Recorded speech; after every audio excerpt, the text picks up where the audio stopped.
my lovelies, welcome back to my channel. Today I'm walking you through how I care for my baby girl Zarah's beautiful kinky curly coily hair. From the morning detangle all the way to a soft protective style that helps her curls thrive and continue growing and being healthy and looking beautiful. So this isn't just about hair, it's about how we build trust, comfort, and confidence in our babies from the crown down from the very beginning. So if you're looking for a trauma-free, moisture-rich, mama-approved toddler routine, you're in the right place. So we're starting with her hair in 4 big braids that I did the night before. This is my go-to trick after wash day, just 4 simple braids to keep her curls stretched, soft, and as tangle-free as possible overnight. Now, this is a real mom moment. Zarah is absolutely not wearing her bonnet anymore. She took a personal stance, like no bonnet. I've tried gently convincing her. I've tried bribing her with bedtime snacks. I even tried putting it on while she was asleep, and she still manages to pull it off. So this is what we do now instead. Once the braids come out, I always start with a light water mist. Never ever detangle dry hair, especially not hair this fragile and coily. That's how you cause breakage, pain, and unnecessary stress. Her curls need hydration before manipulation. Remember that. So the water helps reactivate any moisture from the night before, and it gives me a soft base to work from. Plus, it helps calm the frizz down and lets the hair start to fall into its natural shape again. So water, please, guys. Then I go in with this Live and Lock rice water. Oh my goodness. This product right here, a staple. It is not just for locks, okay? I love how it melts into her strands and it gives me slip without making her hair feel like greasy or sticky. None of that. I spray each section generously and I work it in my fingers first, and just by doing that, I can already feel the tangles start to release. That's when I bring in my detangling brush, the Unbrush, which I was so late to. I actually started using the Unbrush on her hair last year. Baby, game changer, because she despises a comb. That, the pink glitter, game changer. Anyways, but I always start at the end and move upward gently. And while brushing, I hold the section taut to reduce scalp tension. That little tip alone has changed everything for us. Like the Unbrush, it is a miracle worker, okay? I stand by it. Anyways, once that section is detangled, I seal in the moisture with the Live and Lock hair butter. It's thick, like real butter. So it goes, like, honestly, a little goes a long way. I scoop out maybe a dime size amount depending on the section size, and I warm it up between my palms, and I apply it starting from the ends. The way it melts down so quickly is so satisfying because it's super moisturizing without being heavy, which is super important for toddler hair. Honestly, just for children's hair in general. Honestly, for everybody's hair. Who wants way down hair? Nobody. Anyways, her hair still has that fluffy softness, but it's protected. And I brush it again to make sure the product is evenly distributed. And let me tell you, this combo, it keeps her hair moisturized for days. I don't have to restyle daily. I don't have to rehydrate daily. I don't have to re-moisturize daily, which literally saves us both time and frustration. These products, again, are game changers. I'm not trying to sell you on anything, but as a mom now with a toddler approaching 3, I finally have found our combo, and this is that. Anyways, especially just because I don't want y'all thinking it's just for locks, because it's not. Anyways, so the detangling process. This is my favorite part because it's the moment where I really get to connect with her. We talk, we sing, she might play with some toys, eat, or watch a show, whatever it is. But I'm always reminding her that her hair time is not punishment. It's not something to fear at all. I didn't grow up tender-headed, but my sister did, and I'll never forget her crying as my mom tried to get through her hair. Now that I have a daughter who's also tender-headed, I'm committed to doing things completely different. No yanking, no combing dry hair, no rushing because I'm tired or not in a good mood. If I don't have the time to do it right, I just don't do it. I'll wait until we both have the energy and the space for it, because that's the part of gentle parenting that is important to me. How we treat them during hair care matters just as much as the finished style.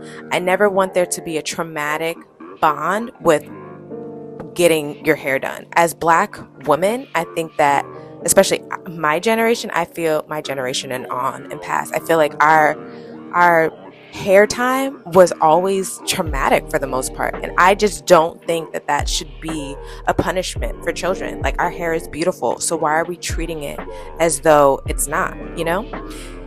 Anyways, I want Zarah to grow up loving her hair, not just because it's pretty, but because she remembers the way I cared for it with love, softness, and patience.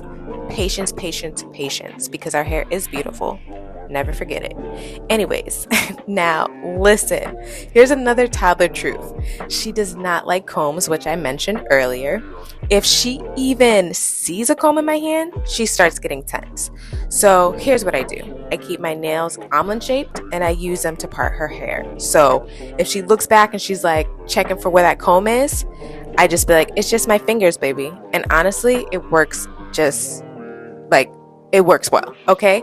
Obviously, if I want something super crispy, I will take out the comb. Y'all see, I got my comb.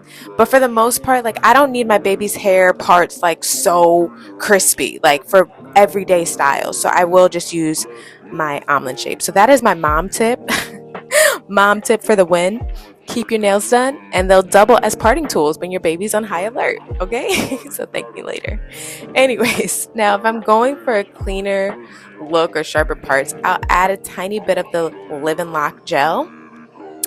I like it that it doesn't flake, it doesn't add buildup, and it works beautifully for retwists for myself. It works beautifully on twists or whatever styles I'm doing for her, whether that's these Bantu knots or slicked ponytail or her double ponytails, whatever the case may be. Like, I love that a little goes a long way with this lock gel, and that it's not super heavy, and that after a couple days I'm not like struggling to get a brush or comb through my daughter's hair.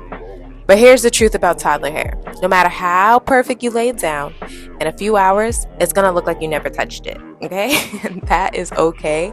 That is normal. Unless you're gluing it with Gorilla Snot, which we're not doing, let's be serious, it is not that serious. It's not going to stay sleek all day, especially not in this East Coast humidity. If you're on the East Coast, you know. I do sometimes use Eco Styler for slick back styles for her, but honestly only for like special occasions or quick looks, or if her hair is already dirty and I know that I have to do a wash day in the next like day or so, then I may just bust it out. But for our day-to-day, I like to keep her hair soft, breathable, and very product light. Again, she's a baby, and even as a child, I just don't see me having to glue my baby's hair down. It's just not that serious. Anyways, let's talk about rubber bands. These are my current favorite. I actually got them off of Amazon when I was getting her some new beads, and they're honestly perfect for toddler hair, children hair, because they hold tight but pop easily when it's time to take that style down. We're like not about to be breaking our hair trying to remove rubber bands, okay? I'll link them in the description box if I can find it. Hopefully I can find them again, because I absolutely love them and it comes with so much. But if any of them ever get stuck, which they don't, I just use a small makeup scissor, or I stretch it with tension and it either pops or slides right out. Super gentle. I love these. They are not like the rubber bands we used to use that used to break our hair and it was a hot mess. They're not like that. All right, now we're moving on to styling. Today, we're obviously doing Bantu knots on her because they're cute, simple, and protective. I like to twist the hair first instead of braiding because it's faster and it gives a puffier, fuller result when the knots are, when I do the Bantu knots. I prefer that over braids, but you could do whatever one suits you. I take small triangle sections and I brush in the Live and Lock gel. I twist each section tightly and then I wrap it around itself clockwise and secure it with a rubber band at the base. Boom, Bantu knot. I hope you guys know how to do that, but if you need a more in-depth tutorial, let me know, or just YouTube someone else, because I believe my arm was probably in the way. But this was more so to focus on protective styling and how I moisturize. But if you guys want an in-depth or need to look that up, definitely check YouTube for that, or let me know. Anyways, I repeat this across her head, keeping the parts big enough to reduce tension. I want her hair to grow long and strong, so I never want to pull too tightly. Her edges and her ends have remained healthy, so that's major key for me. This style will last for a few days, sometimes longer if she sleeps well. And honestly, I'll just unravel the Bantu knot so she can sleep comfortably. I'll moisturize midweek if needed, but usually the butter and spray combo holds us down. I usually don't keep this style in for more than 2 days because I don't actually like rubber bands in her hair for long term. But the best part, when we take these down, she's got fluffy, defined curls ready to go. It's honestly 2 styles in one, or I can just put them in 2 ponies because that's her favorite. Also, just for context, her hair was washed the night before using Shea Moisture's Manuka Honey and Mafuro Oil Shampoo and Conditioner. After washing, I used the Live and Lock Rice Water again and braided it into 4 to let her sleep on it. That's why her hair was not that bad as far as detangling today. Wash day wasn't filmed, but let me know if you want a full wash routine next time and we can do that. All the products I use are linked in the description box, and I do have a coupon code for Live and Lock. I use them on myself and Zarah. This isn't just brand talk. I'm really out here trying to keep our routines as low toxic and clean as possible. Every now and then I'll use a little eco or something heavier, but 90% of the time I'm sticking to ingredients I can actually trust. So that's the full routine: hydrated curls, protected strands, no crying, no rushing, and most importantly, Zarah still feels safe and loved while I do her hair. That is the goal every time, not just a cute style, but a positive experience. If this video helped you, inspired you, or just made you feel seen as a mama on this journey, make sure you like, comment, and subscribe. I love to hear for how you guys care for your little ones' curls as well. And of course, thank you for watching. I hope you have a beautiful day or night, whatever time it is, and I will see you lovelies later. Don't forget to follow me on Instagram at I am Linda Elaine, TikTok at I am Linda Elaine as well, and I will see you lovelies later. Bye guys.